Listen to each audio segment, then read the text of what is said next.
Bienvenue à Economy of the Collapse. Welcome to the Economy of the Collapse. Aujourd'hui, ça va en réjouir plusieurs, ça va en décevoir plusieurs, ça va en ébranler quelques-uns. On va faire l'autopsie du livre bleu. On le sent là, on s'en va vers cette élection. Et on nous a présenté là, un document de 500 pages comme étant quelque chose de rigoureux, robuste. Et là, ça a été évidemment moussé par les médias.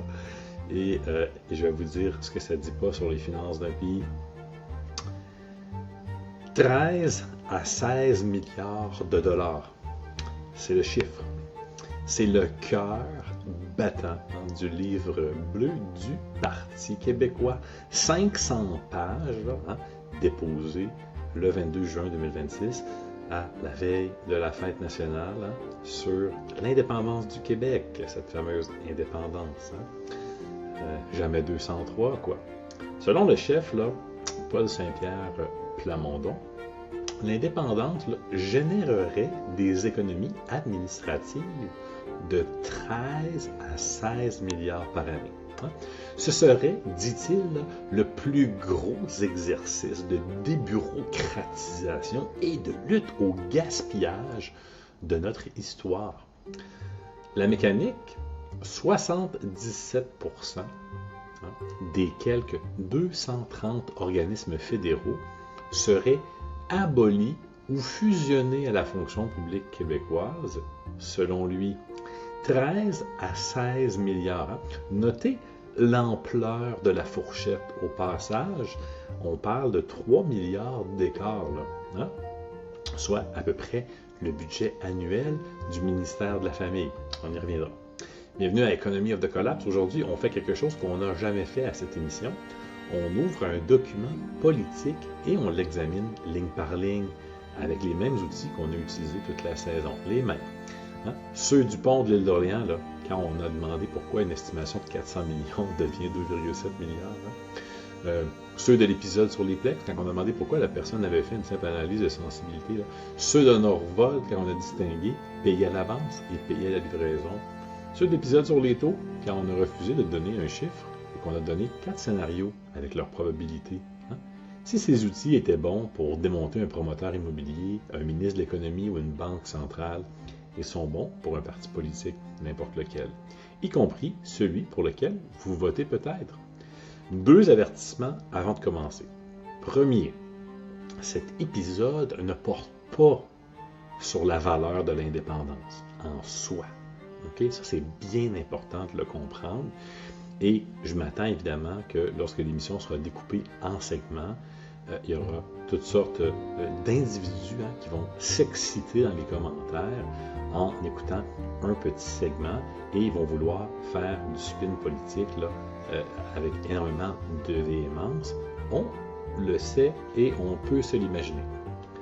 Et évidemment, étant donné que ça ne porte pas sur la valeur de l'indépendance, je ne vous dirai pas comment voter, ni ce que je pense, moi, personnellement, du projet national. Il n'y a rien là-dedans qui règle la question de savoir si un peuple doit être maître de ses lois. Cette question-là n'est pas comptable et je le dirai encore de nouveau à la fin. Deuxième, je ne m'intéresse pas aux personnes. Le livre bleu est un livre présenté par le chef d'un parti. Je ne connais pas ce chef de parti et je n'attaquerai pas la compétence de personne. Je vais attaquer la constitution du livre, les chiffres et les colonnes. Et les colonnes ne se vexent pas d'émotion. Ce qu'on cherche aujourd'hui, c'est une seule chose. Est-ce que ce document résiste au niveau de rigueur qu'on exigerait de n'importe quel autre plan d'affaires de 500 milliards de dollars? On commence, comme toujours, par accorder ce qui est solide à l'adversaire, à l'autre camp, à la version opposée, à l'envers de la chose. Et il faut commencer ici Sinon, on fait de la propagande à l'envers. Donc, 4 points et ils sont réels. Premier point, la viabilité n'est pas contestée. Hein? Et ça, c'est vrai par personne de sérieux. C'est le point le plus important de tout l'épisode et à peu près personne ne le dit correctement. Hein? Les critiques les plus sévères du budget péquiste, un groupe formé de Robert Gagné, professeur d'économie appliquée à HEC, Louis Lévesque, économiste et ancien sous-ministre fédéral, Alain Paquette, ancien ministre délégué aux finances et professeur à l'ESG, écrivent noir sur blanc qu'ils ne contestent pas qu'un Québec indépendant puisse être économiquement et fiscalement viable. Donc, si vous entendez quelqu'un dire là, le Québec n'est pas capable, cette personne ne cite aucun économiste sérieux, aucun politologue sérieux et n'est probablement pas sérieuse elle-même. La question n'a jamais été la capacité. Hein? Mais la question, comme une question honnête. Là. La question, en fait, c'est le prix et le risque. Hein? Et l'honnêteté avec laquelle on l'annonce. 2. L'inventaire institutionnel est authentique. Le chapitre 7, l'architecture financière d'un Québec indépendant, rappelle ce que le Québec possède déjà. Autorité des marchés financiers, le mouvement Desjardins, la caisse de dépôt, les fonds gouvernementaux. Hein? Ajoutez là, son propre Revenu Québec, et on se passera de commentaires sur cette agence, son propre régime de rente, sa sélection des immigrants, son fameux Code civil d'Hydro-Québec, etc.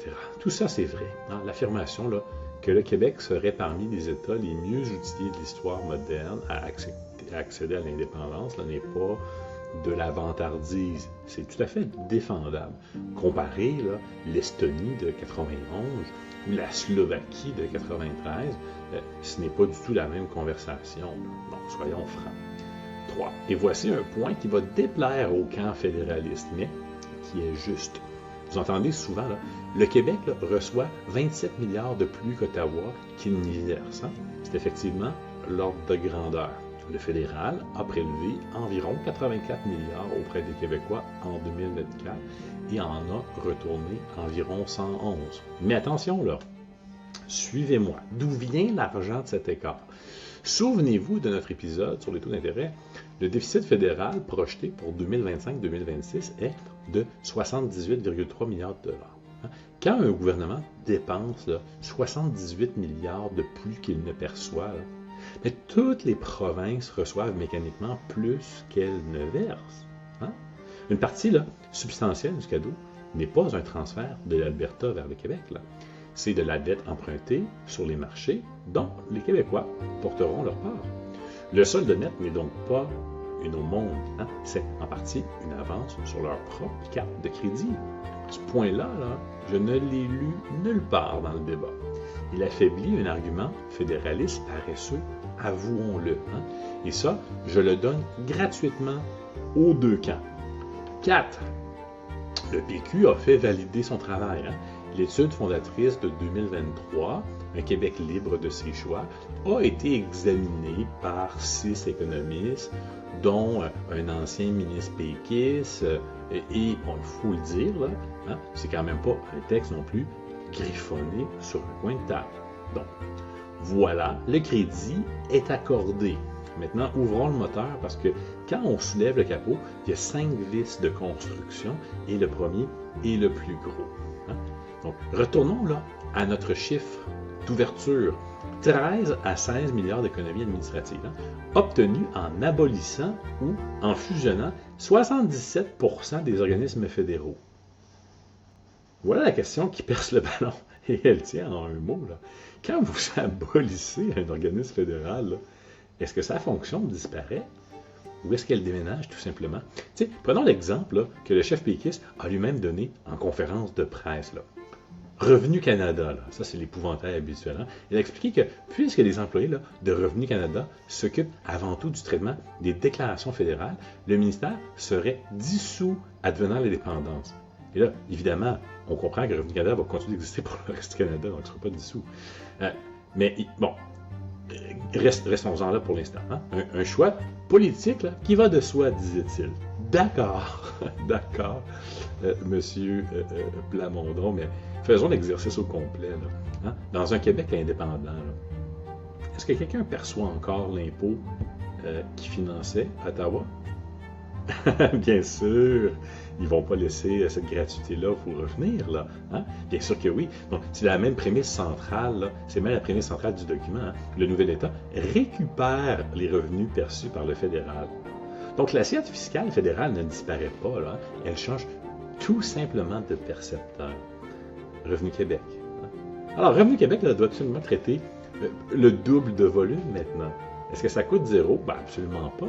Est-ce que ça coûte le même montant qu'avant? Non. Est-ce qu'il y a des vraies économies d'échelle dans une fusion de deux administrations fiscales? Peut-être, mais en même temps, Revenu Québec traite déjà la TPS pour le fédéral. Donc, mais l'économie réelle, là, c'est la différence entre deux appareils et un appareil élargi. Et ce n'est pas le budget complet de l'ancien appareil. Hein? Maintenant, là, déroulez la liste des fonctions qu'un pays doit assumer, qu'il le veuille ou non. Hein? Vous devez avoir des douanes et un contrôle frontalier, l'immigration au complet, là, pas seulement une sélection, là, mais tout le traitement, les renvois, les juges là-dedans, les demandes d'asile, etc. Et la défense, un gros point ça, hein, particulièrement avec les États-Unis actuellement. Le livre bleu le prévoit une armée et l'adhésion à l'OTAN. Le Canada peine déjà à remplir ses obligations face à l'OTAN. Le Québec va être capable de faire ça alors qu'il n'est pas capable de boucher des nids de poules. Il faut se poser des questions. La sécurité aérienne, la réglementation des télécommunications, imaginez, les brevets, la propriété intellectuelle, l'inspection des aliments, les pêches, hein, la garde côtière, la météo, ça n'en finit plus. Là. La réglementation des valeurs mobilières à l'échelle nationale, une agence de statistique nationale, une banque centrale, la diplomatie, la multiplication de consulats, les traitements de passeports, la réglementation ferroviaire, maritime, nucléaire, les traités internationaux et leur mise en œuvre. Déployer tout ça rapidement, ça va engendrer un énorme cafouillage. On n'est même pas capable de déployer un site web avec 5 clics. Aucune de ces fonctions ne disparaît le lendemain de l'indépendance. Là. Elle change d'employeur. C'est ce que j'appelle le sophisme du dédoublement, et c'est le vice central du document. On compte comme une économie ce qui n'est qu'un simple transfert. C'est exactement l'erreur que ferait un entrepreneur qui achète l'entreprise de son concurrent et qui inscrit à son plan d'affaires économie la totalité de la masse salariale du concurrent, en oubliant qu'il devra livrer les commandes du concurrent déjà. Et regardez comment le document se trahit lui-même. Le chapitre sur les relations internationales annonce 1 milliard d'économies grâce à la représentation internationale propre au Québec. Et dans le même souffle, le PQ annonce vouloir doubler les représentations du Québec à l'étranger. Comment on économise 1 milliard en doublant le réseau diplomatique? Mais alors, il faut montrer le calcul, poste par poste, et pas simplement se contenter d'additionner 2 annonces qui sonnent très très bien séparément. Dernier signal d'alarme sur ce point, la fourchette elle-même. On parle de 13 à 16 milliards. 3 milliards d'accords, c'est 23% d'imprécision sur le poste le plus important du document. Dans n'importe quelle analyse financière sérieuse, là, une fourchette de cette amplitude sur le chiffre clé signifie une chose. Le modèle n'est pas stabilisé ou les devoirs n'ont pas été bien complétés. Et quand un modèle n'est pas stabilisé, on ne publie certainement pas la borne haute dans le communiqué de presse. Deuxième vice, et celui-là est structurel. Le livre bleu écrit que le partage des immeubles fédéraux, des actifs et des dettes, ne peut être que le résultat d'une négociation. Hein? Et il ajoute le raisonnement rassurant suivant. Québec et Ottawa auront intérêt à négocier de bonne foi, puisque l'un veut des actifs et que l'autre ne veut pas porter seul le poids de la dette. Mon Dieu, c'est donc bien léger intellectuellement, ça, et naïf. Arrêtons-nous là, parce que c'est pas un chiffre. Hein? C'est un pari sur le comportement de quelqu'un d'autre. Or, dans le budget de l'an 1, la part de la dette fédérale que le Québec assumerait est un des paramètres les plus lourds de tout le calcul. Le groupe Gagné Lévesque-Paquet, rejoint par l'ancien sénateur André Pratt, a refait l'exercice avec des hypothèses qu'il qualifie de plus réalistes. Leur conclusion, la dette là, que le Québec devrait porter serait plus lourde de dizaines de milliards supplémentaires, jusqu'à 50 milliards de plus que ce que prévoit le document péquiste. Et en service de dette annuelle, le Québec paierait au moins 4 milliards de dollars de plus par année que ce que le budget de l'an 1 projette. 4 milliards par année là, qui ne seraient plus disponibles pour les services. Comparez maintenant les deux ordres de grandeur. D'un côté, là, des économies administratives annoncées de 13 à 16 milliards, dont on vient de voir qu'une part indéterminée n'est qu'un simple transfert. De l'autre, un seul paramètre de négociation qui peut coûter 4 milliards par année. Le document là, repose littéralement sur un pari dont l'ampleur est du même ordre que le bénéfice annoncé. Et la formule des critiques mérite d'être citée telle qu'elle, parce qu'elle est cruelle et juste. Croire là, que le gouvernement, là, le Québec, là, sortirait là, gagnant sur toute la ligne d'une telle négociation, là, ce serait un cas là, rarissime en relations internationales où la raison du plus fort n'est pas la meilleure. Je pense que n'importe qui regarde actuellement ce qui se passe avec les États-Unis va comprendre à un moment donné que size does matter. Retenez là, le principe général, parce qu'il déborde largement ce dossier, tout élément d'un plan là, qui dépend de la coopération volontaire de l'autre partie là, est un risque, ce n'est pas un revenu. Vous ne pouvez pas inscrire là, à votre budget familial, là, mon employeur acceptera de me donner une augmentation de 15% et budgéter votre vie en fonction. Vous pouvez l'espérer, vous pouvez imaginer que c'est un scénario, vous ne pouvez pas budgéter ça. C'est mot pour mot la leçon de notre épisode sur Norvolt, payer à la livraison, pas à la promesse. Ici, on a encore l'inverse, un plan là, où les bénéfices sont comptabilisés à la signature et les risques renvoyés à une négociation future et non chiffrée. Troisième vice, et c'est là que notre épisode sur les taux d'intérêt devient un scalpel. Souvenez-vous du scénario D, celui dont je vous disais que personne ne parle. La prime de terme. L'idée là que le marché obligataire, et non la Banque centrale, peut décider du coût de votre dette. Que quand là, les acheteurs d'obligations doutent, ils exigent une compensation supplémentaire et que cette compensation là, se compte en milliards. Appliquons ça à un pays neuf. Un nouvel État souverain arrive sur les marchés obligataires internationaux là, avec un crédit là, vierge. Imaginez, là, aucun historique de remboursement en son propre nom, aucune cote de crédit établie, aucune banque centrale éprouvée derrière lui, aucun précédent de comportement en situation de crise. Les investisseurs institutionnels, là, les mêmes fonds de pension, les mêmes assureurs qui achètent aujourd'hui vos obligations provinciales, là, vont faire ce qu'ils font toujours devant l'inconnu. Ils vont exiger une prime. Combien? Personne ne le sait avec précision. Et c'est exactement le problème. Le document ne le chiffre pas sérieusement. Les critiques, eux, l'ont fait. C'est une composante de leur estimation de 4 milliards annuels supplémentaires. Le Québec indépendant subirait, a priori, des taux d'intérêt plus élevés que s'il était resté dans la fédération. C'est tout à fait intuitif, Et c'est vu dans d'autres expériences empiriques à l'international. Donc faites l'arithmétique vous-même là, avec les chiffres publics.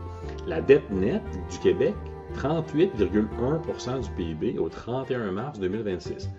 Plus de 200 milliards de dollars. Ajoutez-y là, la part de la dette fédérale reprise. Sur une masse de cette taille, 100 points de base, là, un seul point de pourcentage représente des milliards par année. Un seul petit point. Et on parle ici là, d'un État sans historique dans un contexte mondial où, comme on l'a vu dans l'épisode sur les taux, les déficits occidentaux se disputent déjà l'épargne disponible. Voilà pourquoi ce vice est si grave. Il ne s'agit pas d'une dépense qu'on peut couper. C'est un coût imposé de l'extérieur, non négociable, appliqué chaque année à perpétuité sur la totalité de l'encours. Un document de 500 pages sur les finances d'un pays qui ne consacre pas un chapitre entier chiffré avec fourchette et scénario à la question de la prime de risque souveraine. Ce document a une lacune qui n'est pas une opinion. C'est une omission technique et probablement volontaire. Quatrième vice, le livre bleu au chapitre 7 présente honnêtement 3 options monétaires.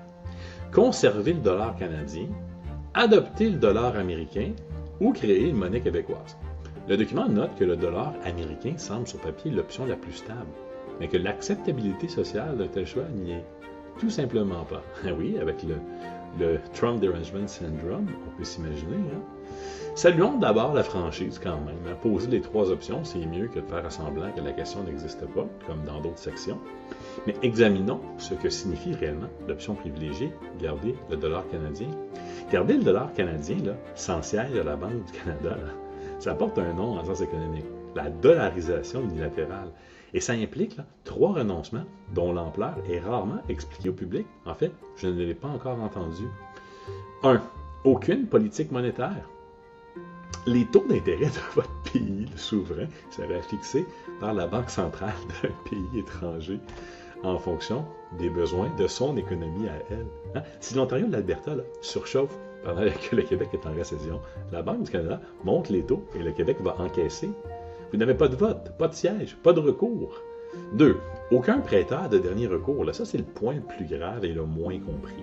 Quand une banque commerciale vacille, c'est la Banque centrale qui injecte les liquidités d'urgence. Hein. On l'a vu dans les dernières grandes crises financières. Sans siège à la Banque du Canada, qui sauve Desjardins un mardi matin de panique. Hein. Le gouvernement du Québec, avec ses propres réserves, c'est-à-dire en empruntant sur des marchés, dans une monnaie qu'il ne contrôle pas. 3. Aucun ajustement par le change. Un pays qui contrôle sa monnaie peut absorber un choc externe par une dépréciation. Un pays dollarisé absorbe le même choc par les salaires et l'emploi. Vous allez y payer quand même pas pire cher. 2. Aucun prêteur de dernier recours, c'est le point le plus grave et le moins compris. Quand une banque commerciale vacille, c'est la Banque centrale qui injecte les liquidités d'urgence. Sans siège à la Banque du Canada, qui sauve Desjardins un mardi matin de panique. Le gouvernement du Québec, avec ses propres réserves, c'est-à-dire en empruntant sur des marchés dans une monnaie qu'il ne contrôle pas. 3. Aucun ajustement par le change. Un pays qui contrôle sa monnaie peut absorber un choc externe par une dépréciation.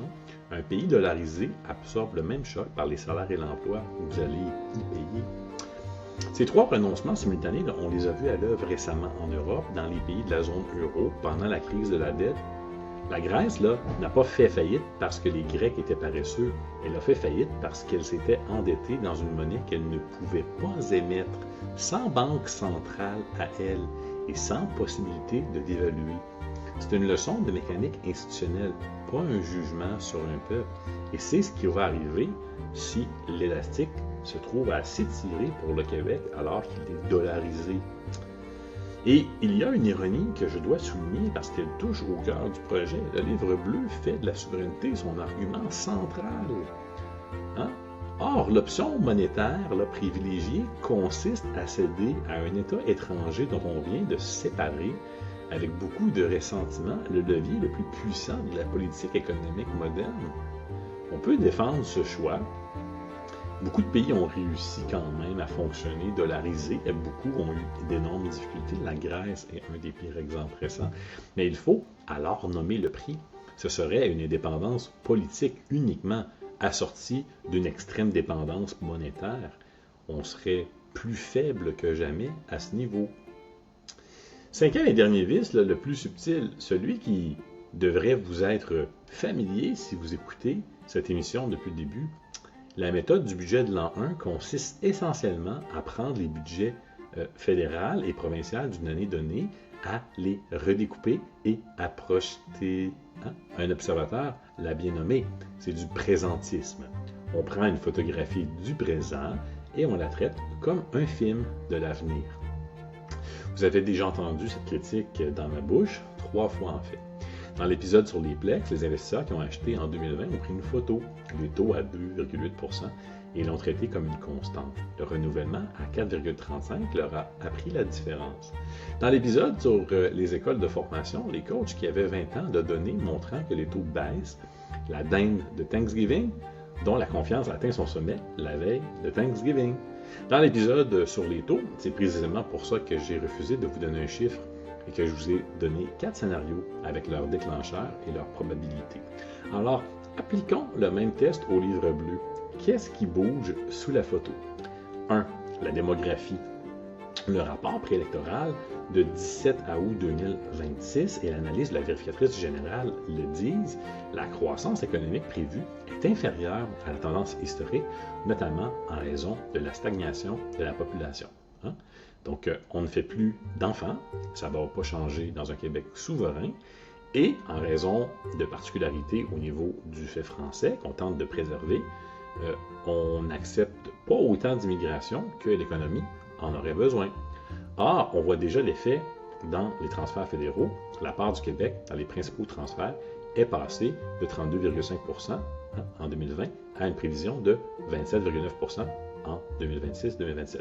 Précisément parce que la population croît moins vite qu'ailleurs. Une population qui stagne, c'est moins contribuable pour porter une dette plus grosse. Ce paramètre-là bouge, et il bouge dans une seule direction. Le commerce.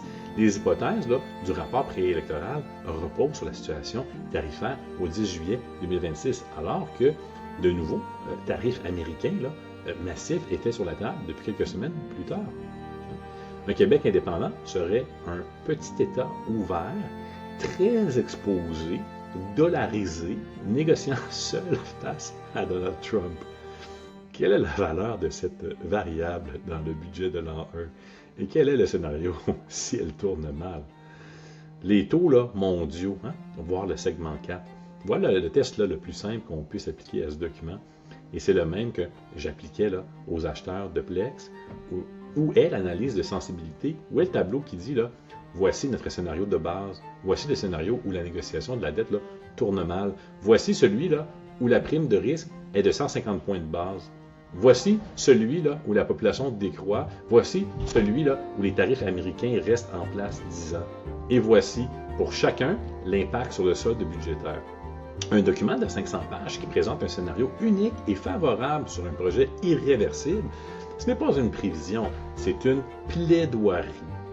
Cette émission ne fait pas de procès truqué, donc voici les 4 meilleures réponses possibles et elles ne sont pas nulles. 1. Les critiques ne sont pas neutres non plus. L'analyse la plus dure vient de gens dont un est aujourd'hui associé à la commission politique du Parti libéral du Québec et un autre a été ministre délégué aux Finances sous Jean Charest. Ils précisent écrire en leur nom personnel et que le PLQ n'a ni initié ni endossé la démarche. C'est important et je le dis, mais si on exige la transparence des affiliations d'un côté, on l'exige des deux. Personne dans ce débat. Le commerce. Les hypothèses du rapport préélectoral reposent sur la situation tarifaire au 10 juillet 2026, alors que de nouveaux tarifs américains massifs étaient sur la table quelques semaines plus tard. Un Québec indépendant serait un petit État ouvert, très exposé, dollarisé, négociant seul face à Washington. Imaginez-vous, Paul Saint-Pierre Plamondon face à Donald Trump. Quelle est la valeur de cette variable dans le budget de l'an 1? Et quel est le scénario s'il tourne mal? Les taux mondiaux, voire le segment 4, on en a parlé. Et voilà le test plus simple qu'on puisse appliquer à ce document. Et c'est le même que j'appliquais aux acheteurs de Plex. Où est l'analyse de sensibilité? Où est le tableau qui dit, voici notre scénario de base, voici le scénario où la négociation de la dette tourne mal. Voici celui où la prime de risque est de 150 points de base. Voici celui où la population décroît. Voici celui où les tarifs américains restent en place pendant 10 ans. Et voici, pour chacun, l'impact sur le solde budgétaire. Un document de 500 pages qui présente un scénario unique et favorable sur un projet qui est irréversible. Ce n'est pas une prévision, c'est une plaidoirie. Donc, cette émission ne fait pas de procès truqué. Voici 4 meilleures réponses possibles et elles ne sont pas nulles. 1. Les critiques ne sont pas neutres non plus. L'analyse la plus dure vient de gens dont un est aujourd'hui associé à la commission politique du Parti libéral du Québec et un autre a été ministre délégué aux Finances sous Jean Charest. Ils précisent écrire en leur nom personnel et que le PLQ n'a ni initié ni endossé la démarche. C'est important. Et je le dis, mais si on exige la transparence des affiliations d'un côté, on l'exige des deux. Personne dans ce débat n'arrive sans bagage. Donc, y compris les 6 économistes qui ont validé l'étude péquiste, dont un ancien ministre péquiste des Finances. Tous les cadres financiers et politiques sont optimistes. Un observateur a noté que le document ressemble au cadre financier que déposent les partis en campagne électorale. C'est vrai. Et c'est vrai de tous les partis. Le PQ n'a pas inventé l'optimisme budgétaire. Le rapport préélectoral du gouvernement actuel, jugé plausible par la vérificatrice générale, comporte lui aussi des écarts de milliards non comblés par des mesures identifiées. Exiger d'un parti indépendantiste une rigueur qu'on exige d'aucun autre serait 1, 2 poids, 2 mesures. Ma réponse, D'accord, mais l'enjeu n'est pas symétrique. Un cadre financier électoral se corrige à l'élection suivante. Une indépendance, non. Plus une décision est irréversible, plus le fardeau de la preuve est lourd. Ce n'est pas de la partisanerie, c'est la gestion de risque.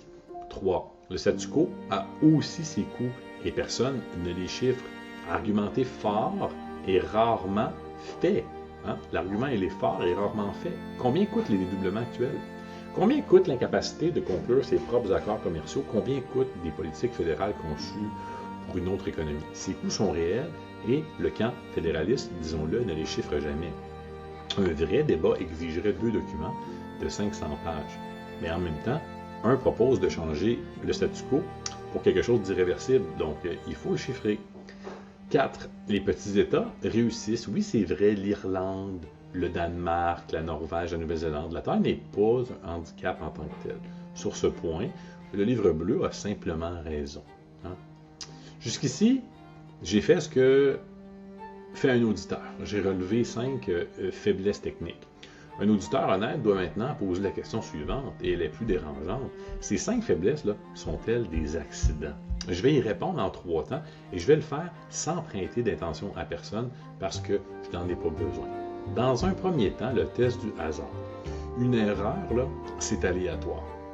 Quand vous vous trompez sincèrement dans un chiffrier, vos erreurs vous coûtent parfois, vous rapportent parfois. C'est la signature de l'honnêteté, le bruit va dans les 2 sens. Alors, reprenons nos 5 vices et regardons leur direction. Les dédoublements comptés là, comme économie plutôt que comme transfert. Favorable au projet. La négociation de la dette présumée coopérative, c'est favorable. La prime de risque souveraine absente, c'est favorable. Le scénario unique plutôt qu'un éventail, c'est favorable. Quand une fourchette de 3 milliards existe, quel chiffre se retrouve dans le communiqué de presse et dans la déclaration du chef? La borne haute, c'est favorable. 5 sur 5 dans la même direction. Je ne dis pas que quelqu'un a menti, je dis quelque chose de mesurable. Un document dont toutes les incertitudes penchent du même bord n'est pas un document qui s'est trompé. C'est une observation statistique, c'est pas une accusation. Si vous lancez une pièce 5 fois et qu'elle tombe 5 fois du même côté, vous n'accusez personne de tricher, mais vous arrêtez de parler de hasard. Temps 2, la fourche. Voici l'argument auquel il n'y a pas de réponse, et je le pose comme une question ouverte. L'étude fondatrice a été validée par 6 économistes, dont un ancien ministre péquiste, 6 professionnels. Or, la prime de risque souveraine, là, le fait qu'un État neuf emprunte plus cher, n'est pas une subtilité d'expert. C'est la première ligne du manuel. C'est la première chose qu'un analyste obligataire regarde quand un nouvel émetteur se présente sur le marché. Donc, de 2 choses l'une, ou bien la question a été soulevée pendant la révision et elle n'a pas été retenue dans le document publié. C'est alors un choix éditorial douteux. Ou bien elle n'a pas été soulevée par 6 économistes chargés de valider les finances d'un pays. C'est alors une défaillance de la révision. Il n'y a pas de 3e branche et je vous laisse choisir la vôtre parce que les 2 mènent au même endroit. Ce document n'a pas été soumis à un examen conçu pour trouver ses faiblesses. Temps 3, la pièce à conviction du calendrier. Et maintenant, l'élément qui, à mon avis, tranche la question de la nature du document. Il n'est pas dans les chiffres, il est dans le calendrier. Le livre bleu prévoit une consultation dans un premier mandat d'un gouvernement péquiste. Engagement clair. Mais le même document ajoute que cette décision fera l'objet d'une réflexion rigoureuse dans l'objectif de profiter de l'horizon temporel le plus favorable pour l'intérêt du Québec. Et le chef a reconnu publiquement que des électeurs ont véritablement peur d'un référendum dans le contexte géopolitique actuel et qu'ils pourraient attendre le départ de Donald Trump. Lisez les 2 phrases ensemble. Un engagement ferme assorti d'une clause qui permet de le reporter selon les conditions politiques. Je ne critique pas la prudence. Attendre un moment favorable, c'est de la stratégie élémentaire et tous les partis en font, ils l'ont déjà fait. Ce que je relève, c'est que ça nous apprend sur la nature du document. Si le moment de consultation est calibré en fonction de l'humeur de l'électorat, alors le document qui la prépare l'est aussi. On ne peut pas optimiser le calendrier pour la réception politique et prétendre que le contenu, lui, a été rédigé dans la sérénité pure de l'analyse. Et là, tout se recolle. 5 incertitudes qui penchent du même bord, 6 validateurs qui n'ont pas publié le paramètre le plus élémentaire, un calendrier explicitement indexé sur les conditions politiques, ça ne fait pas un complot, ça fait quelque chose de plus banal et de plus important. Un document conçu pour convaincre, présenté comme un document conçu pour informer. Ce n'est d'ailleurs pas mon jugement, c'est celui publié et assumé de 3 économistes qui ont fait l'analyse critique la plus poussée selon eux. Ce n'est pas un document rigoureux sur le plan économique et budgétaire, c'est un argumentaire politique dont les fondements économiques sont extrêmement fragiles. Alors, à quoi aurait ressemblé l'autre document, celui conçu pour informer? Ma critique n'est pas que les chiffres sont faux. Je ne peux pas le prouver, et personne ne le peut, pas même les critiques. Ma critique, c'est que le document ne répond pas à la question qu'il prétend poser. Il demande les finances d'un Québec indépendant seraient-elles saines? Et il répond en présentant un scénario. Or, la réponse honnête à cette question n'est jamais un scénario, c'est une distribution. Voici les 5 tests qu'un document rigoureux aurait passé. Ce sont exactement les tests qu'on a appliqués toute la saison à des promoteurs immobiliers et à des ministres. Test 1, la sensibilité. Un tableau, une page, 5 variables clés. Part de dette assumée, prime de risque souveraine, taux de rétention des fonctions fédérales, croissance démographique, choc commercial et le solde budgétaire pour chaque combinaison. C'est 10 minutes de tableur, comme pour le plex du devoir. Test 2, les coûts de transition comptés à part. Aucun grand projet de restructuration de l'histoire n'a coûté ce qu'il annonçait. C'est le thème de notre épisode sur les ponts. Du pont de l'île d'Orléans au boulevard La Vérendrye. Le référent empirique le plus proche, le Brexit, a vu ses coûts de transition dépasser massivement les projections. Où est le chapitre coût unique de mise en place avec sa provision pour dépassement? Test 3, la distinction transfert économique. Pour chacun des 230 organismes fédéraux, la fonction disparaît-elle ou change-t-elle d'employeur? Le total de la colonne disparaît est le seul chiffre d'économie légitime. Cette colonne-là n'a jamais été publiée. Test 4, les engagements conditionnels sortis du budget. Tout ce qui dépend d'une négociation. Dette, actifs, traité commercial, accès aux institutions, dans un annexe séparé intitulé « Ce que nous ne contrôlons pas », c'est pas dans le solde, ça. Test 5, la vérification adversariale. Faire valider son étude par 6 économistes sympathiques, ce n'est pas de la vérification, c'est une relecture amicale. La vérification, c'est de mandater des gens qui ont un intérêt à trouver l'erreur et de publier leur rapport intégralement, y compris ce qui dérange. C'est ce que fait la vérificatrice générale avec le rapport préélectoral. C'est ce qu'on devrait exiger d'un projet de pays. Voilà la conclusion sur le document. Aucun de ces 5 tests n'est exotique, aucun ne demande des données secrètes. Ce sont les tests que n'importe quelle institution financière applique avant de prêter 10 millions. Et on parle ici d'un projet à 500 milliards, irréversible. Le livre bleu ne les passe pas. Non pas parce que ses auteurs en seraient incapables, et peut-être qu'ils le sont et on ne le sait pas, mais ne présumons pas. De toute évidence, ils pourraient en être capables s'ils devaient être les bons auteurs. Mais parce que passer ces tests aurait produit un document moins convaincant.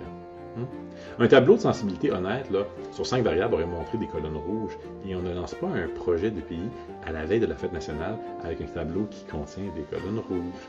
C'est ça la vraie critique, pas le mensonge, le tri. Je termine par où je devais commencer et je veux être très clair. Rien de ce que je viens de dire ne tranche la question de l'indépendance. Rien du tout. Les nations ne se font pas sur des chiffriers. Aucun peuple dans l'histoire n'est devenu souverain parce que le solde budgétaire projeté de l'an 1 était favorable. La question de savoir si un peuple doit être maître de ses lois, de sa langue et de ses traités est une question purement politique. Et elle appartient aux citoyens, pas aux économistes et certainement pas à un animateur d'une émission. Si vous êtes indépendantiste, rien ici ne devrait vous faire changer d'idée sur la finalité, évidemment, puisque vous êtes déjà convaincu. Mais il y a une chose que l'argumentaire financier fait, et qu'il fait dans les 2 camps.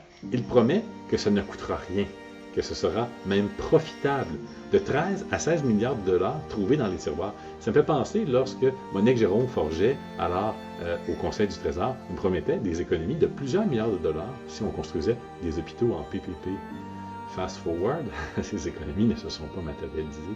Et ça, c'est la seule chose que je conteste ce soir. Parce que si les finances ne sont pas la raison de faire un pays, elles ne devraient pas non plus être l'argument de vente. Un projet qui a besoin de promettre un pactole pour convaincre est un projet qui n'assume pas son propre prix. Et un peuple qui vote en croyant qu'il n'y a pas de facture est un peuple qui n'a pas vraiment consenti librement. Et je pèse mes mots sur le consentement parce que c'est là que le tri devient grave. Vous pouvez décider qu'un pays vaut 10 milliards par année. Beaucoup de peuples ont payé bien plus cher que ça et l'histoire ne les a pas jugés fous. Mais pour décider ça, il faut vous avoir dit qu'il y avait une facture. Cacher la colonne rouge, ce n'est pas protéger le projet, c'est retirer aux gens la seule chose qui rend leur oui légitime, savoir ce qu'ils achètent. Toute cette saison a raconté la même histoire, épisode après épisode. Un pont annoncé à 400 millions qui en coûte 2700 millions. Une usine de batterie transformationnelle qui laisse 470 millions sur la table et zéro batterie, des écoles de formation qui vendent 40 ans de baisse de taux comme une recette éternelle. À chaque fois, c'est le même mécanisme. Quelqu'un fait une promesse chiffrée, tout le monde applaudit et personne ne demande l'analyse de sensibilité qui devrait l'accompagner. Et la facture arrive toujours. Le livre bleu mérite mieux que des applaudissements. Il mérite un contre-interrogatoire. Et le meilleur service qu'un citoyen puisse rendre à un projet auquel il croit, ce n'est pas de le défendre, c'est d'exiger qu'il soit assez solide pour survivre à l'examen. Alors la seule question que je vous laisse, la même depuis le début de la saison, où est le tableau qui montre ce qui arrive si vous vous trompez? C'était Economy of the Collapse. Partagez l'épisode dans les deux camps. Idéalement, ça vaut mieux quand ça dérange tout le monde également. À la prochaine!